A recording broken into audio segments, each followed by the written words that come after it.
Anton Brender, chef économiste chez Dexia Asset Management, a fait part ce matin de ses perspectives économiques et financières pour les États-Unis et l'Europe. Nous avons assisté à sa conférence de presse durant laquelle nous lui avons demandé quelles étaient les chances pour les États-Unis de tomber en récession. Pour l'instant, la bonne nouvelle, c'est que la récession que beaucoup craignaient, en tout cas la contraction de l'activité, ne s'est pas produite. Ce qu'on constate, c'est que depuis le début de l'année, trimestre après trimestre, on a des chiffres positifs. Et ça, malgré une très très forte hausse du prix de l'essence, qui pour les ménages américains est un facteur de déstabilisation très fort. Donc malgré cette hausse du prix de l'essence, on a une économie américaine qui continue d'avoir une croissance positive et qui va continuer sur les tout prochains mois. Pourquoi? Tout simplement parce qu'il y a des mesures de stabilisation fiscale, les dépenses des États, mais aussi le budget fédéral qui, aujourd'hui, on a versé des chèques aux ménages américains. Et ce qu'on constate depuis le mois de mai, c'est que là aussi, contrairement à ce qu'attendaient certains qui étaient pessimistes, eh bien les ménages américains, quand ils ont touché ces chèques, en ont dépensé une partie non négligeable. Et donc pour toutes ces raisons, on n'a pas de raison de penser qu'à l'horizon des tout prochains mois, on puisse assister à une contraction de l'activité aux États-Unis. Ceci dit, les risques pour l'année 2009, ils existent et ils sont liés en partie à la crise financière, en partie à ce qui se passe dans le secteur immobilier. Le vrai défi aujourd'hui pour la politique économique aux États-Unis, c'est d'essayer de permettre au marché immobilier de se stabiliser. Et pour arriver à ce que ce marché immobilier se stabilise, il faut que les ménages américains réempruntent un peu plus qu'ils ne font, qu'ils achètent des maisons. Il n'y a pas moyen d'empêcher le prix des maisons de baisser, autrement qu'en ayant plus de gens qui en achètent. Et pour ça, il faut que les taux auxquels ils empruntent baissent un peu et que le crédit soit disponible. Et ça, pour l'instant, ce n'est pas complètement réalisé. Les taux des emprunts à 30 ans sont remontés depuis quelques semaines. Et donc, on n'est pas sûr du tout qu'on assiste dans les prochains mois à une stabilisation du marché immobilier américain.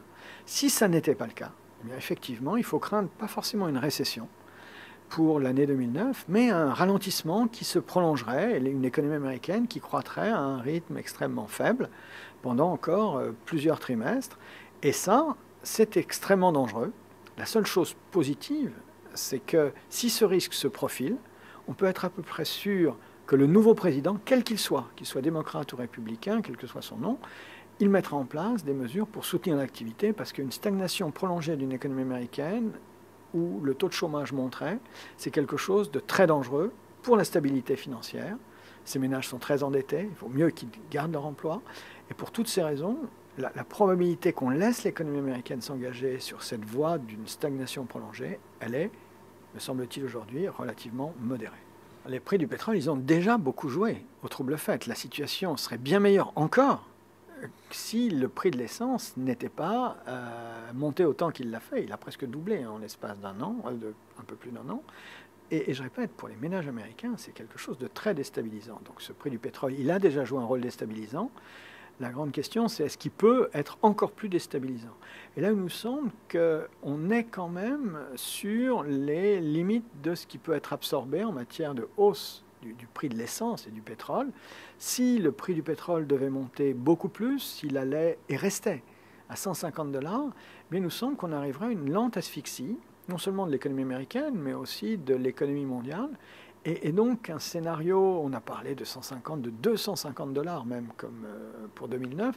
Si on regarde bien ce que ça veut dire sur un plan purement arithmétique, ça veut dire des excédents des pays qui vendent du pétrole qui sont tels qu'on ne voit pas qui s'endettent pour avoir la contrepartie de ces excédents. C'est la raison pour laquelle on dit que si le prix devait monter beaucoup, eh bien, il redescendrait aussi assez rapidement. On peut avoir une dérive du prix vers des niveaux astronomiques comme ceux dont on parle, mais en l'espace d'un assez grand nombre d'années.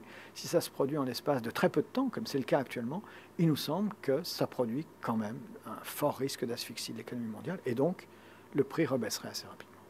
Les actions de la Fed, elles se sont faites dans une certaine urgence. La Fed a pris une série de mesures très spectaculaires pour essayer de détendre la situation sur le marché du crédit, d'éviter ce qu'on appelle un credit crunch, c'est-à-dire un arrêt de la distribution de crédit. Elle y est parvenue. Elle y est parvenue, aidée par le Congrès aussi, parce qu'il y a des mesures qui ont été prises pour qu'on continue de prêter aux ménages qui veulent acheter des maisons, etc. Donc tout ça, on a réussi à peu près à le faire. Elle y est parvenue avec des mesures qui ont fait jaser. Quand on a vu la reprise par Bear Stearns de Bear Stearns par la Fed, enfin, etc., qu'il a ensuite donné à JP Morgan, enfin vendu à JP Morgan. On a eu des mesures qui ont été discutées, mais qui ont quand même permis d'éviter le pire, et la Fed a été extrêmement volontariste en la matière. Alors qu'est-ce qu'elle fait à partir de maintenant? Ça va dépendre de ce qui se passe. Il nous semble que la probabilité de la voir remonter ses taux rapidement, cette probabilité est faible. La Fed ne remontera ses taux que lorsqu'il y aura des signes clairs de stabilisation du secteur immobilier. Alors, pour l'instant, on n'a pas ces signes de stabilisation du secteur immobilier. Et donc, malgré les risques d'inflation, elle pourrait miser sur... Le risque d'inflation est un risque... L'inflation est là, mais c'est une inflation qui s'accompagne, en fait, qui est essentiellement centrée sur les produits alimentaires et sur l'énergie. Si vous regardez l'évolution des autres composantes de l'indice des prix, c'est une évolution qui n'est pas du tout inquiétante. Et la Fed, de ce point de vue-là, est tout à fait prête à faire preuve de patience, tout simplement parce qu'elle sait que les risques liés à une déstabilisation qui se maintiendrait de la sphère financière sont quand même, et du secteur immobilier, sont très importants.